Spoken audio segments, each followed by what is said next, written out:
me like, welcome to Vietnam.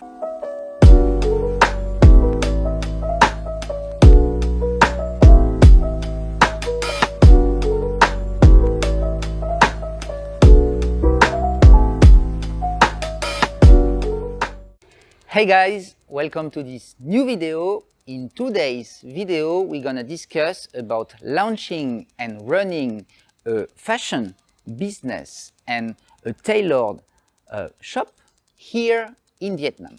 I have Vi with me and we can discuss in a minute, but before that, if you are interested into learning more about investment and business opportunities in Vietnam, check below in the description. You will have few links, free resources, as well as tailored service to get started if you want to launch a business in Vietnam. Hello Vi, I'm very happy to have you today to discuss about your journey launching Lele Linen Shop in Vietnam. We are here in Ho Chi Minh City. Can you tell us a bit about how did you get that idea and launch that business? Yeah, of course. So hi everyone, my name is Vi and it's my pleasure to be in your show today. So I got the idea to start this business, well, it's a long story. My mom was a tailor and then I learned just like, I used to help her out with some stuff and then just like making the costume for my dolls back then. And then growing up, I wasn't really set my career part to be in like tailoring because like most people would tell like it's a kind of like hard working job to be in. But then it was one of the trips that I was in Hoi An. That was like the first year when COVID hit. So the rest of the world will lock. But in Vietnam, we were doing pretty good in terms of like contain the virus and not having it spread so wide. So Hoi An is heavily influenced by like foreigner traveler. So when the border closed, like everything just shut, like all the business was impacted badly. So then I was traveling there and then it's like a ghost town. It wasn't the Hoi An that I know. So I run into this tailor. She have a small shop in one of the street in the old town, and then she have like beautiful clothes and it's so beautiful, and she have to give like discount a lot just so that he can make some money during the difficult times, and I like her stuff a lot, so I buy like 3 or 4 pieces at one back then. I go back to Saigon. Everything in Saigon was still like running like there's nothing ever happened. So I have the idea because I do marketing. So my background is like marketing. So I tell her like, how about I help you like with your marketing? So I offer her my marketing service, but then she was a good salesperson, I think. So she offered back her service to me. Like, how about I do tailor for you? And I was like, so I was sold. So she offered and I was sold on her offer instead of like she was sold on my offer. So that is like when I kind of like start to learn into like tailoring, to learn about like different body type, different type of like fabric, design, all the details in like dresses and stuff. So I think I started it around November, like officially started around November 2020. The idea is like July 2020, and like I was thinking about it, debating, brainstorming, and then like of course like talking myself back like, no, don't do that. But then at some point I was like, if I don't start, I'll never know. So I just announced like on my personal Facebook, was like, okay, I'm gonna do this, and then in case you need something in linen or anything tailor-made, then let me know. So that's how things start for me. Okay, interesting, Vi, like knowing that everything got started when you were traveling in Hoi An and finally you discover over there that there could be an opportunity into partnering with that tailored over there. We're gonna walk through your shop in a minute. And but basically, why linen? Why did you choose that material to kind of start everything? Yeah, so first of all, I love linen. It just looks so nice. Like it was another, again, like this start from traveling as well. So it was actually from one of my trips to Thailand.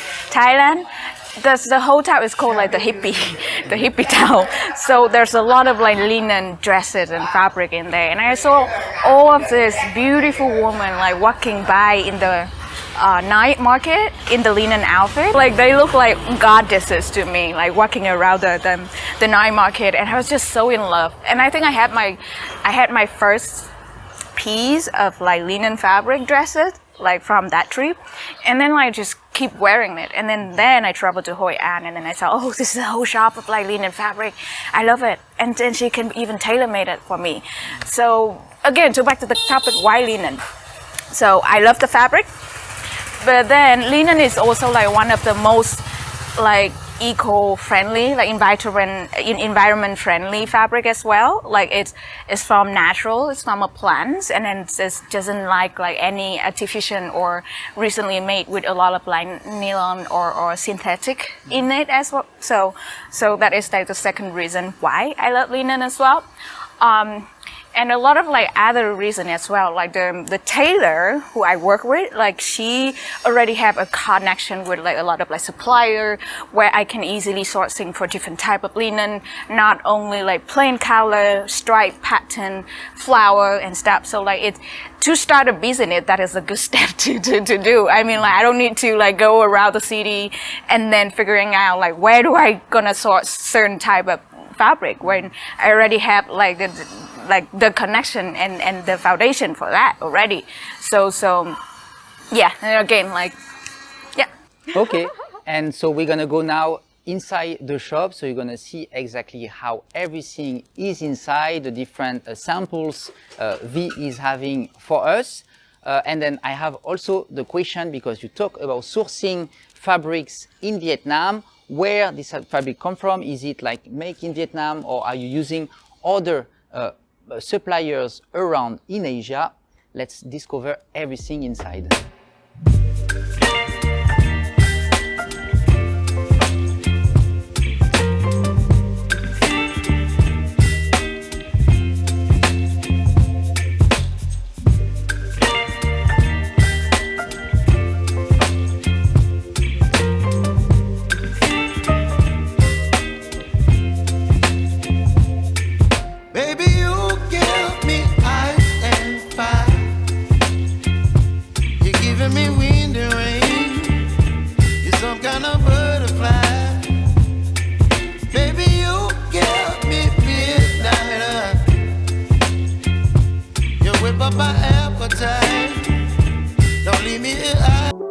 So welcome to my shop. This is my humble little shop.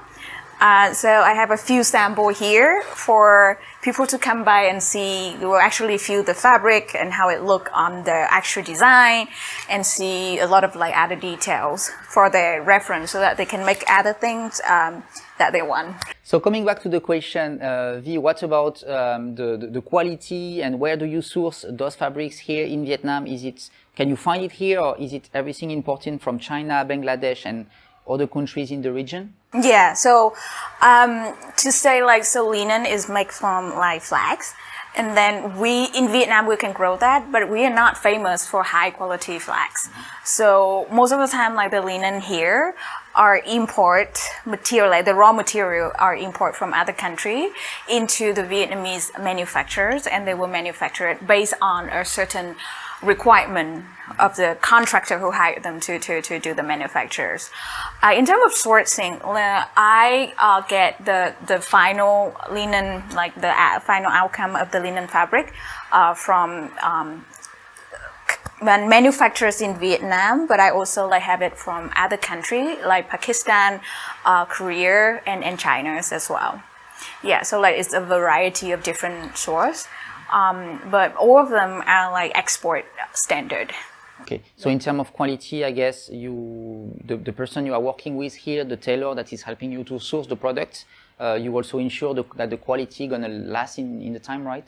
Yeah, so she, like the tailors that I'm working with, like she's been in the business for 10 years already, so like she knows the things. And then it's not only like she only just sell fabric to me, she also like doing that for her own business as well. So it doesn't make sense for her to just like get the low quality fabric anyway, because it's also influence her business as well.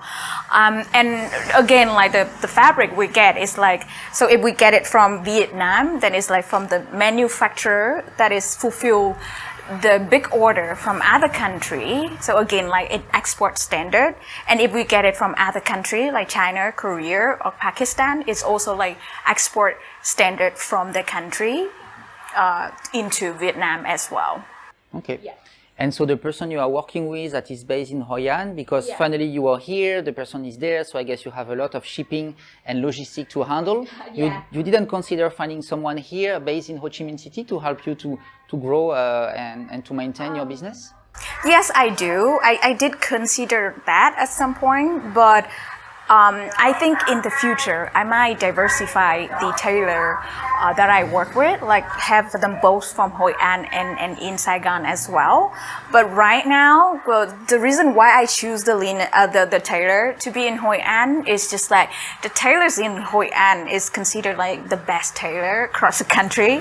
So Hoi An not only like famous to like as a destination for travel, it's also famous for like tailoring business. Like the hotel is operation based on like tailoring business as well.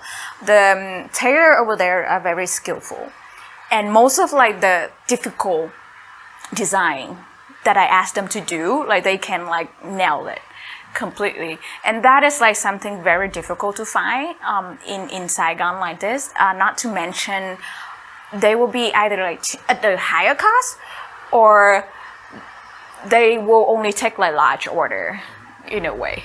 So for now, I will go with what I have, but I'm not limited my option. Okay, thanks V. So actually I have a few more questions, and I want to know how you plan to grow your fashion store and tailor business in Vietnam. So maybe we can have a seat there and continue our discussion.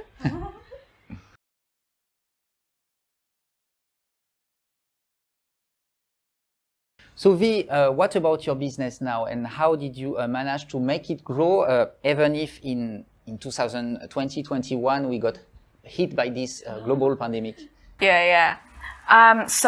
I have background in marketing, so I kind of have some idea in mind in terms of like how to grow the business, or just to make it bigger and create more impact in a way.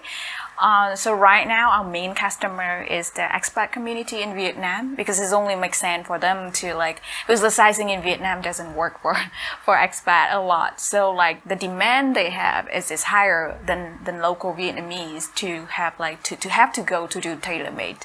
For Vietnamese, they do that on special occasion, but for expat, they really need that for day life because size in Vietnam doesn't work. So I will be focusing more like on that and put the focusing on the expat group. So COVID doesn't really help with that, because COVID happened and then Vietnam changed the visa immigration policy, and then visa changes. So a lot of like expat have to leave the country. But I'm positive in the future where, well, actually the visa regulation is already loosened up a little bit now. So I'm seeing more and more new expat coming into town to work here. So that's it's a good side as well. We've been like, I have new customer. I did have a few new customer who just arrived into the city. So that's in terms of like the audience. So focusing on expat. And then on the local Vietnamese, so to say like not so many Vietnamese know or learn about like the linen fabric, let's say 5 or 6 years ago. Like I'm not saying like no one know, but like it's a more portion of people actually know what the fabric is and knows how to appreciate it. Most people just, the only thing they know is that it's an expensive kind of fabric, so I don't want to get involved with it.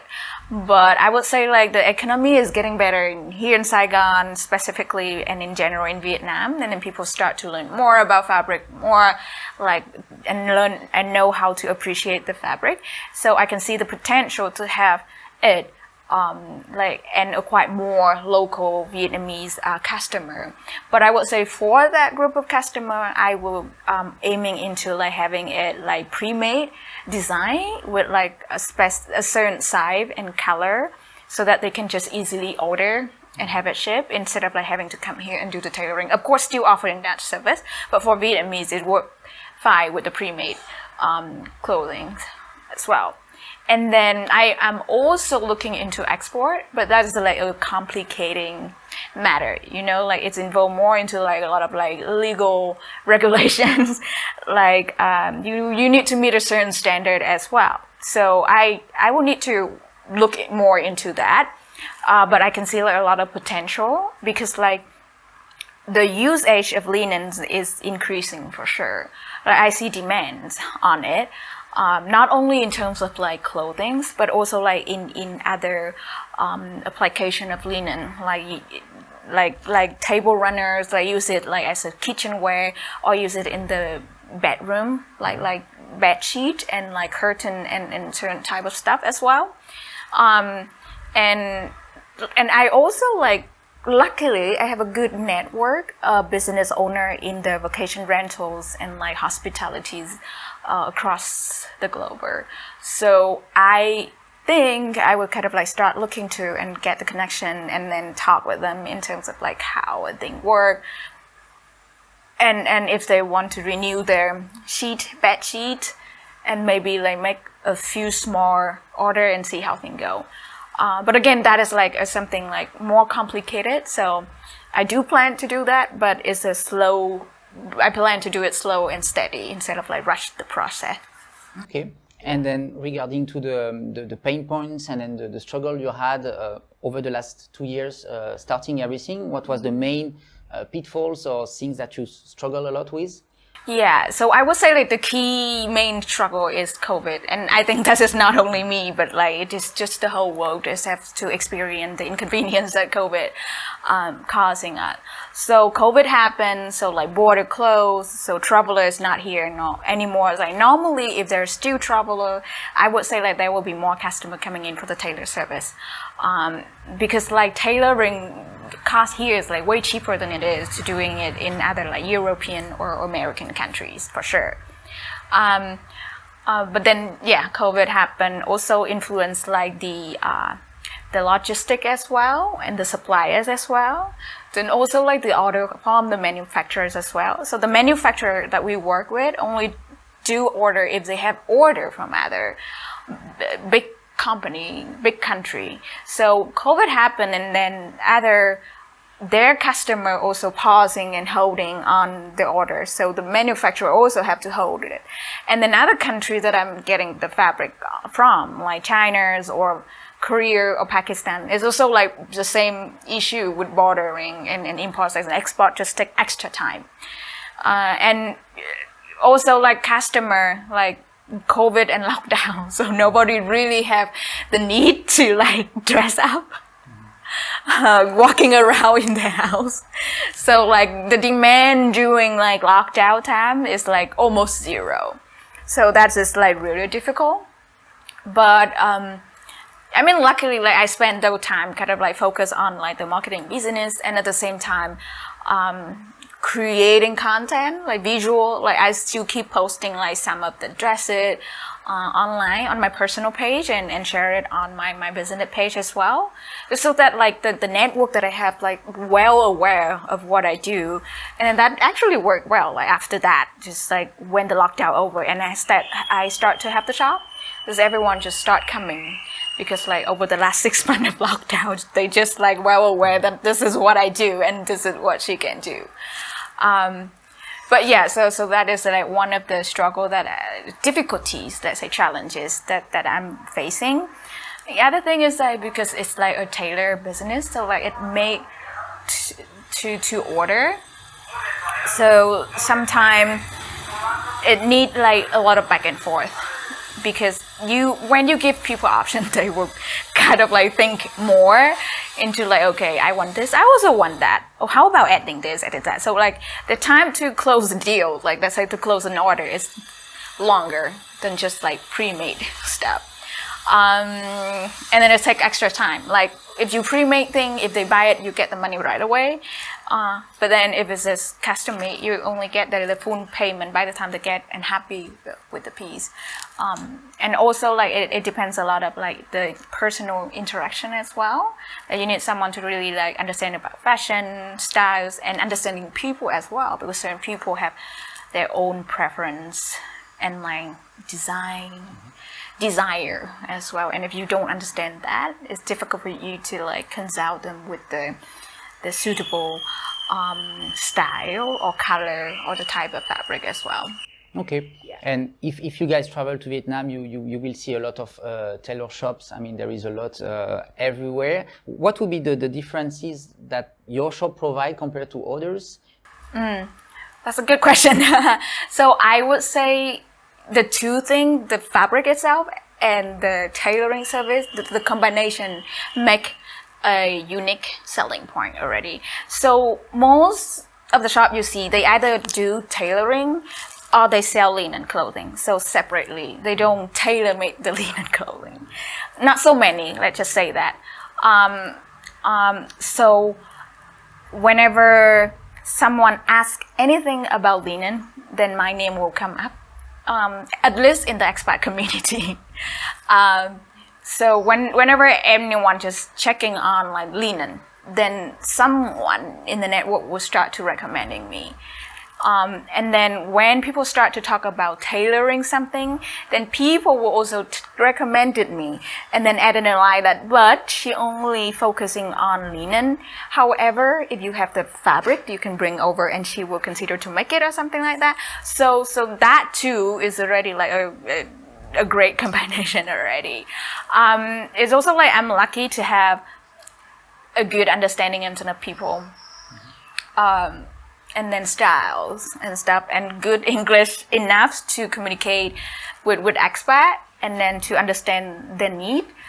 And the last thing I also want to mention, I would say that everyone have the creativity-ness in their body. I think it's a gene, something. It's just like people choose a different way to express it. So I'm just happy that I can be the bridge to help women turn something that in their mind into reality. So like my customer can just send me a pictures and then explain it to me like, I want something like this, but a little bit smaller in the waist, or adding a certain like ruffle or pleat in the bottom or something like that. And I can easily like get what they mean. And then like describe it exactly like, okay, this is what you mean, right? And then it's just like, you know, like when you try to explain something to someone and they get it right away, it's a very satisfying feeling, and you know that you can trust that person. It's a creativity-ness that turn into reality that also like make me happy and also the customer happy. And also girls, we also always want to create something, like a baby, for example, like a typical example of like women always want to create something. So we the nature of us is like just create beautiful thing. And I happen to offer the service that help them in a way to create a beautiful clothing that would help them feel more confident in their life. So I'm happy when they're happy. Okay. Thank you, Vi. We see the way you describe that you are very passionate about your work, so it's good to have you on the show. I will leave below all the link if you want to reach Vi, or if you want to ask her anything. You find everything below in the description. Don't forget also to leave a comment if you enjoyed the video, or if you have things to share about your business or your struggle or what we've been sharing today. If you enjoyed the video, leave a thumbs up, and I see you in the next video. Thank you. Bye-bye.